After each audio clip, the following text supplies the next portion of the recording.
어서 오세요. 은하야화입니다. 지금 구독해 주시고 오늘의 옛날 이야기를 바로 시작하겠습니다. 조선 중기 경상도 깊은 산골 복실골 마을에는 25 총각 김복동이 홀로 살고 있었습니다. 어려서 부모를 여의고 물려받은 것이라곤 손바닥만 한 밭대기와 바람 새는 움막 한 채가 전부였지만 복동은 한 번도 하늘을 원망한 적이 없었습니다. 새벽 닭이 울기도 전에 일어나 밭을 갈고 해가 뉘엿뉘엿 넘어가도록 김을 매며 그렇게 온 정성을 다해 농사를 지었으나 늦가을 수확은 언제나 비참했습니다. 올해도 마찬가지였습니다. 서리가 내린 밭에서 베어낸 벼를 타작하고 나니 고작 한 섬이 채 되지 않았고 그나마도 이웃 부잣집 김진사에게 빌린 봄 씨앗값으로 태반을 내줘야 했습니다. 복동이 떨리는 손으로 볕단 몇 개를 지게에 지고 김진사 댁 사랑채로 들어서자 코를 실룩이던 집사가 비웃든 말을 던졌습니다. 이게 뭐야? 올해도 이 모양이야. 씨앗값도 못 갚을 거면 땅을 팔아야지. 복동은 고개를 숙인 채 아무 말도 하지 못하고 그저 남은 볕단마저 내려놓고는 텅 빈 지게를 등에 진 채 돌아섰습니다. 마을 우물가를 지나는데 빨래를 하던 아낙네들이 수군거리는 소리가 바람결에 날아왔습니다. 저 복동이라는 총각 참 답답하지 않니? 저렇게 착하기만 해서야 평생 거지로 살겠어. 그 말을 들은 복동의 어깨가 잠시 움찔했으나 이내 힘없는 미소를 지으며 발걸음을 재촉했습니다. 움막에 도착할 무렵엔 해가 완전히 넘어가 어둠이 산골을 뒤덮고 있었고 그의 배에서는 꼬르륵 소리가 끊임없이 울려왔습니다. 부엌으로 들어서니 아침에 남겨둔 보리밥 한 덩이가 딱딱하게 굳어 있었고 복동은 그것을 손에 쥔 채 마당에 주저앉아 밤하늘의 별을 올려다보았습니다. 내일은 조금 나아질까요? 그렇게 혼잣말을 중얼거리며 보리밥을 입에 넣으려는 순간 움막 뒤편 덤불 사이에서 희미한 끙끙거림이 들려왔습니다.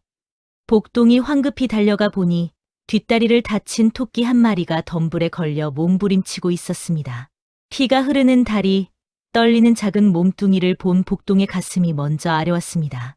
그는 조심스럽게 토끼를 품에 안고는 덤불에서 꺼내 움막 안으로 데려왔고 귀한 삼배천을 찢어 상처를 감싸주었습니다.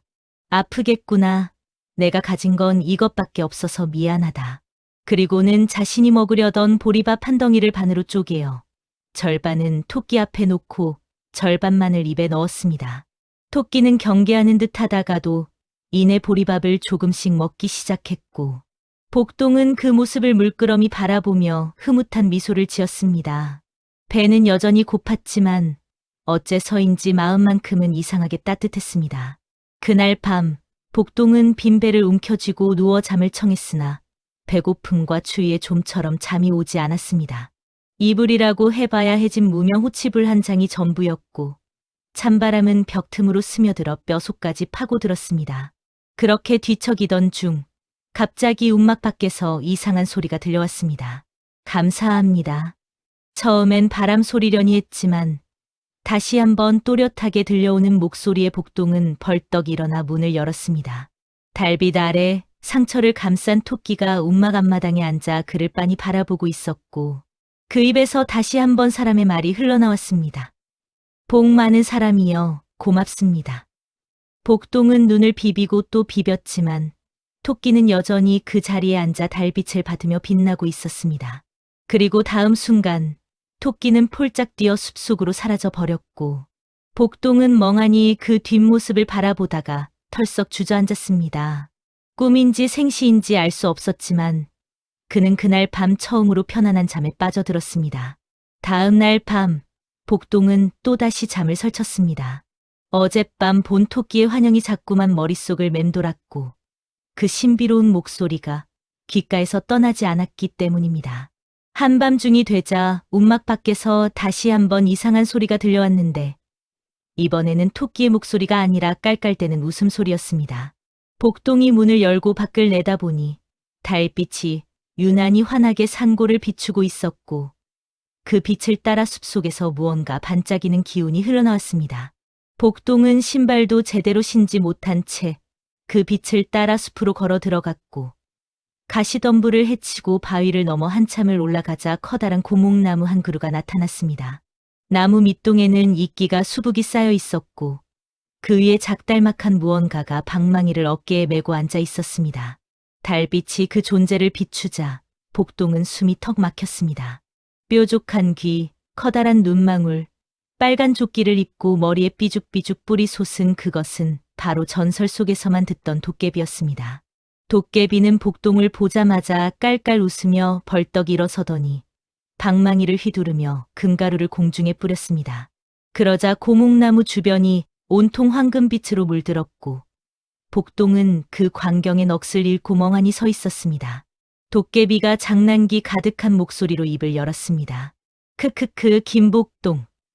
내가 어제 토끼에게 나눠준 밥 한 덩이가 하늘까지 닿았단다. 나는 이 산을 지키는 도깨비 꼬물이라고 하지. 500년을 살면서 너처럼 순수한 인간은 처음 봤어.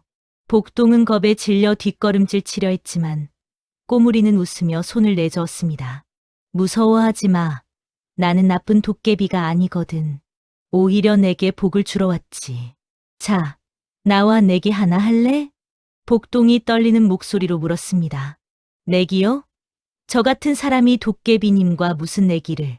꼬물이는 방망이를 땅에 툭 내려놓고는 복동 주변을 빙글빙글 돌며 말을 이어갔습니다. 수수께끼 3개를 낼 테니 내가 정직하게 대답하면 황금 씨앗 3개를 주지. 하지만 거짓말을 하거나 욕심을 부리면 3년간 내 심부름꾼이 되는 거야. 어때? 할래 말래? 복동은 한참을 망설였습니다. 황금 씨앗이라는 말에 가슴이 두근거렸지만 동시에 도깨비의 장난에 넘어갈까 두려웠기 때문입니다. 하지만 꼬물이의 눈빛을 보고 복동은 깊은 한숨을 내쉬며 고개를 끄덕였습니다. 첫 번째 수수께끼가 시작되었습니다. 꼬물이가 손가락을 펴며 물었습니다. 첫 번째, 만약 내가 지금 당장 너에게 금 한 덩이를 준다면 넌 그걸로 뭘 하겠느냐? 복동은 잠시 생각에 잠겼습니다. 금 한 덩이면 빚을 갚고도 남을 것이고 새 옷도 사고 따뜻한 이불도 살 수 있을 것입니다. 하지만 복동의 머릿속에 가장 먼저 떠오른 것은 우물가에서 본 홀어머니를 모신 춘시민의 집과 병든 다리를 이끌고 지팡이를 짚고 다니시는 박 이장님의 모습이었습니다. 복동이 천천히 입을 열었습니다. 저는 먼저 마을 어르신들께 쌀을 사드리고 춘시민의 어머니 약값을 보태드리고 싶습니다. 그리고 남으면 그때 제 빚을 갚겠습니다. 꼬물이의 눈이 반짝 빛났습니다. 두 번째 수수께끼는 더 교묘했습니다. 꼬물이가 방망이를 휘두르자 복동 앞에 황금빛 보따리 2개가 나타났는데 하나는 크고 하나는 작았습니다. 큰 것은 금덩이가 가득하지만 무겁고 작은 것은 가볍지만 씨앗 3개만 들어있다. 어느 것을 가져가겠느냐? 복동은 고민도 하지 않고 작은 보따리를 가리켰습니다. 씨앗을 심으면 계속 자라나지만 금덩이는 언젠가 바닥이 납니다. 저는 씨앗을 택하겠습니다. 꼬물이는 박수를 치며 환호했고 두 보따리는 연기처럼 사라졌습니다. 마지막 3번째 질문이 가장 어려웠습니다. 꼬물이가 진지한 표정을 지으며 물었습니다. 만약 내가 부자가 된다면 너를 무시했던 사람들에게 복수하겠느냐? 복동은 잠시 김진사 댁 집사의 비웃는 얼굴과 우물가 아낙네들의 수군거림을 떠올렸습니다. 가슴 한쪽이 답답하게 조여왔지만 복동은 고개를 저었습니다. 복수는 또 다른 슬픔을 낳을 뿐입니다. 저는 그저 모두가 배불리 먹고 따뜻하게 지낼 수 있으면 좋겠습니다. 그 순간 꼬물이의 눈에서 눈물 한 방울이 떨어졌습니다. 500년을 살며 수많은 인간을 시험했지만 이토록 순수한 마음을 가진 사람은 처음이었기 때문입니다. 꼬물이는 품 안에서 작은 주머니를 꺼내 복동의 손에 쥐어주었고 주머니를 열자 그 안에서 황금빛 씨앗 3개가 달빛을 받아 환하게 빛났습니다. 이 씨앗은 욕심 없는 자만 키울 수 있느니라. 정성껏 심고 물을 주거라. 그리고 명심하라. 나눌수록 더 불어나는 것이 진짜 복이니라. 꼬물이의 목소리가 메아리처럼 울려 퍼지고 다음 순간 도깨비는 금가루와 함께 사라져 버렸습니다. 복동은 손 안에 씨앗을 꽉 쥐고 고목나무 밑에 한참을 앉아 있었고 동이틀 무렵에야 비로소 움막으로 돌아왔습니다. 그의 손바닥에는 여전히 황금빛 씨앗 3개가 따뜻하게 빛나고 있었습니다. 동이 트자마자 복동은 황금 씨앗 3개를 품에서 꺼내 조심스럽게 펼쳐보았습니다. 햇살을 받은 씨앗은 어젯밤보다 더욱 찬란하게 빛났고 복동은 그것이 꿈이 아니라는 사실에 가슴이 벅차올랐습니다. 서둘러 밭으로 달려간 그는 가장 햇볕이 잘 드는 곳을 골라 호미로 땅을 정성껏 일구기 시작했습니다. 돌멩이 하나하나를 골라내고 흙덩이를 부드럽게 부수며 마치 아기를 재우듯 조심스럽게 씨앗이 들어갈 자리를 만들었습니다. 씨앗 3개를 각각 한 뼘씩 간격을 두고 땅에 묻고 복동은 우물에서 길어온 맑은 물을 천천히 부어주었습니다. 물이 흙 속으로 스며들자 희미한 금빛 기운이 흙 표면에서 일렁이는 것처럼 보였으나 눈을 비비니 이내 사라져 버렸습니다. 복동은 그 자리에 무릎을 꿇고 두 손을 모아 하늘을 향해 기도를 올렸습니다.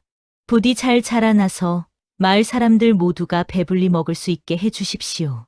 그날 밤 복동은 밭 옆 움막에서 잠을 청했지만 설렘의 좀처럼 잠이 오지 않았습니다. 한밤중쯤 되어 문득 눈을 뜨고 밭을 내다보니 달빛 아래서 3개의 작은 싹이 흙을 뚫고 고개를 내밀고 있었습니다. 복동은 깜짝 놀라 뛰쳐나가 그 싹들을 들여다보았고 손가락 한마디만 한 새싹이 바람에 살랑살랑 흔들리는 모습에 감격의 눈물을 흘렸습니다. 보통 씨앗은 일주일은 지나야 싹이 트는데 고작 반나절 만에 이런 일이 일어나다니 정말 도깨비의 축복이 맞았습니다. 다음 날 아침 복동이 다시 밭을 보러 나갔을 때는 더 놀라운 광경이 펼쳐졌습니다. 어젯밤 손가락만 했던 싹이 어느새 손바닥만큼 자라나 있었고 잎사귀마다 이슬을 머금고 황금빛으로 반짝이고 있었습니다. 복동은 매일 아침 저녁으로 정성껏 물을 주고 잡초를 뽑았으며 밤에는 밭 옆에서 잠을 자며 벼를 지켰습니다. 그렇게 보름이 지나자 벼는 어른 허리만큼 자라났고 한 달이 되자 이삭이 주렁주렁 열리기 시작했습니다. 그 소문은 삽시간에 마을 전체로 퍼져나갔습니다. 한 달 만에 벼가 익었다는 것은 조선 팔도 어디에서도 들어본 적 없는 일이었기 때문입니다. 마을 사람들이 하나둘 복동의 밭으로 몰려들었고 그들은 햇살에 반짝이는 황금빛 벼이삭을 보며 입을 다물지 못했습니다. 박 이장도 지팡이를 짚고 달려와 벼를 만져보며 감탄을 연발했습니다. 이게 대체 어찌 된 일이냐? 복동아, 내가 무슨 신령님의 도움을 받은 게 아니냐? 복동은 수줍게 웃으며 대답했습니다. 그저 정성껏 키웠을 뿐입니다. 하늘이 저를 불쌍히 여기신 것 같습니다. 그때 마을 부잣집 김진사가 집사를 대동하고 나타났습니다. 그는 황금빛 벼를 빙 둘러보더니 탐욕스러운 눈빛으로 복동에게 다가왔습니다. 복동아, 그 씨앗을 어디서 구했느냐? 나에게도 좀 팔아라. 값은 내가 부르는 대로 주겠다.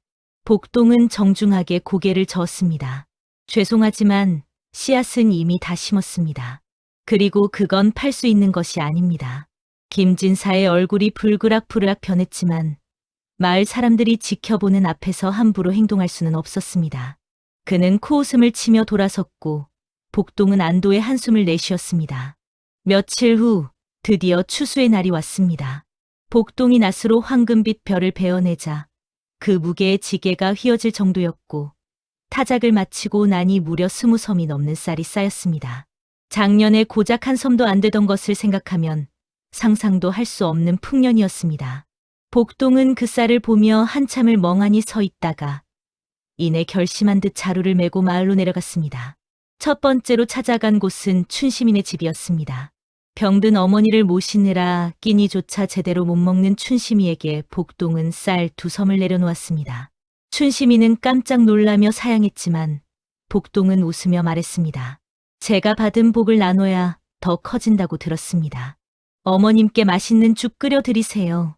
두 번째로는 홀로 사시는 마을 어르신들 댁을 일일이 찾아가 쌀 1섬씩을 나눠드렸고 세 번째로는 박 이장님께 찾아가 마을 공동창고를 채울 쌀 5섬을 기증했습니다. 그렇게 나눠주고 나니 자신에게 남은 쌀은 고작 6섬이었지만 복동의 마음은 이상하게도 가득 차 있었습니다. 그런데 신기한 일이 일어났습니다. 그날 밤 움막으로 돌아와 쌀독을 열어보니 아침에 분명 6섬이었던 쌀이 어느새 10섬으로 불어나 있었습니다. 복동은 눈을 비비고 또 비볐지만 쌀독은 넘칠 듯이 가득 차 있었고 쌀알 하나하나가 달빛을 받아 영롱하게 빛나고 있었습니다. 그제야 복동은 꼬무리가 했던 말을 깨달았습니다. 나눌수록 더 불어나는 것이 진짜 복이니라. 복동은 그 자리에 주저앉아 한참을 울었습니다.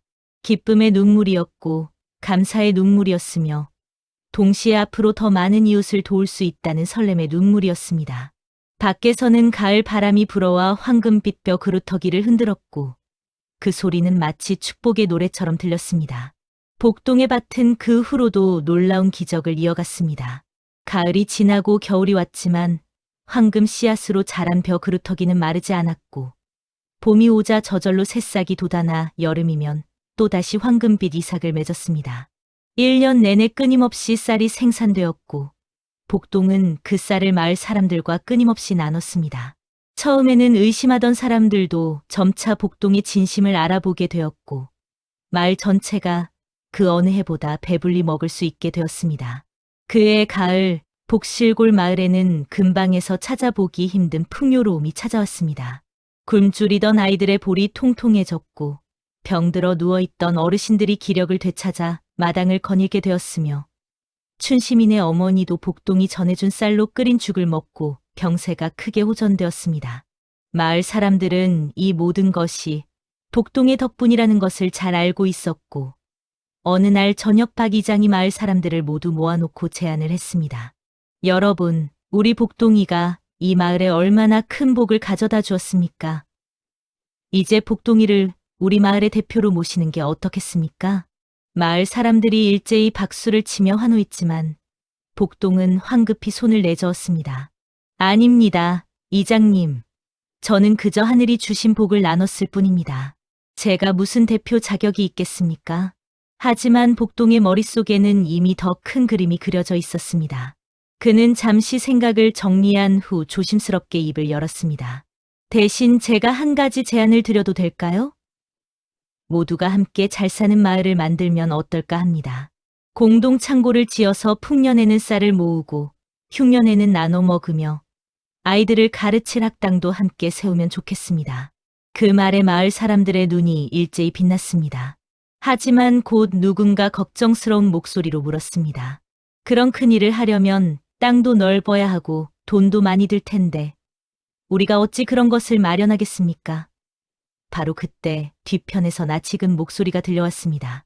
내가 내 땅을 내놓겠소. 모두가 깜짝 놀라 뒤를 돌아보니 그동안 복동에게 씨앗을 달라며 욕심을 부렸던 김진사가 지팡이를 짚고 서 있었습니다. 그의 얼굴에는 부끄러움과 감동이 뒤섞여 있었고 목소리는 떨렸지만 진심이 담겨 있었습니다. 복동이를 보며 깨달았소. 진짜 부자는 많이 가진 자가 아니라 많이 나누는 자더군. 내 집 뒤편 넓은 터를 기부하겠소. 그곳에 창고와 학당을 세우시오. 마을 사람들은 김진사의 변화에 놀라움을 감추지 못했고 박 이장은 감격에 겨워 김진사의 손을 덥석 잡았습니다. 복동은 깊이 고개 숙여 감사의 인사를 올렸고 그날부터 마을 사람들은 모두 힘을 합쳐 창고와 학당을 짓기 시작했습니다. 젊은이들은 나무를 베고 돌을 날랐으며 어르신들은 새끼를 꼬고 밥을 지어 일꾼들을 먹였고 아이들은 물을 길어 날랐습니다. 석 달이 지나자 우람한 기와 지붕의 창고와 아담한 학당이 나란히 세워졌습니다. 창고에는 복동이 기증한 쌀이 가득 채워졌고 학당에는 마을 아이들이 모여 글을 배우기 시작했습니다. 마을 사람들은 이 모든 것이 현실이라는 사실에 감격했고 완공을 축하하는 잔치가 벌어졌습니다. 마당에는 횃불이 환하게 타올랐고 사람들은 북을 치고 춤을 추며 기쁨을 나눴습니다. 잔치가 한창 무르익을 무렵 박 이장이 춘시민의 어머니와 함께 복동에게 다가왔습니다. 춘심이 어머니는 수줍게 웃으며 말을 꺼냈습니다. 복동 총각, 우리 춘심이가 총각을 평생 곁에서 돕고 싶다고 하는데 혹시 마음이 어떠신지 여쭤봐도 될까요? 복동은 얼굴이 새빨개져서는 고개를 들지 못했습니다. 사실 그도 오래전부터 춘심이의 맑은 웃음소리와 부지런한 모습에 마음이 끌렸지만 자신이 가난하다는 이유로 감히 입 밖에 내지 못했던 것입니다. 박 이장이 호탕하게 웃으며 복동의 어깨를 두드렸습니다. 이 녀석, 좋으면 좋다고 대답이나 하지. 하하하. 복동은 고개를 끄덕였고 그 순간 마을 사람들의 환호성이 밤하늘을 가득 채웠습니다. 춘심이는 멀찍이 서서 복동을 바라보며 수줍게 미소 지었고 복동도 그녀를 향해 환하게 웃어 보였습니다. 그날 밤 복실골 마을의 축제는 새벽까지 이어졌고 마을 곳곳에서 웃음소리가 끊이질 않았습니다. 하늘에서는 보름달이 환하게 빛났고 그 달빛 아래 작은 그림자 하나가 기와집 지붕 위에 앉아 흐뭇하게 웃고 있었습니다. 도깨비 꼬물이었습니다. 그는 방망이를 어깨에 메고 중얼거렸습니다. 역시 내 눈은 틀리지 않았어. 복동아, 내가 진짜 보물을 찾았구나. 그리고는 금가루를 뿌리며 밤하늘로 사라져 갔습니다. 세월은 강물처럼 흘러 어느덧 10년이라는 시간이 지났습니다. 복실골 마을은 이제 근방 삼고을에서 가장 풍요롭고 평화로운 곳으로 소문이 자자했습니다. 공동창고에는 사시사철 쌀이 가득했고 학당에서는 20명이 넘는 아이들이 글을 배우며 웃음꽃을 피웠습니다. 복동과 춘심은 부부가 된 지 9회째를 맞았고 슬아의 7살 아들과 5살 딸을 두고 있었습니다. 이른 봄날 아침, 복동은 아이들 손을 잡고 밭으로 나갔습니다.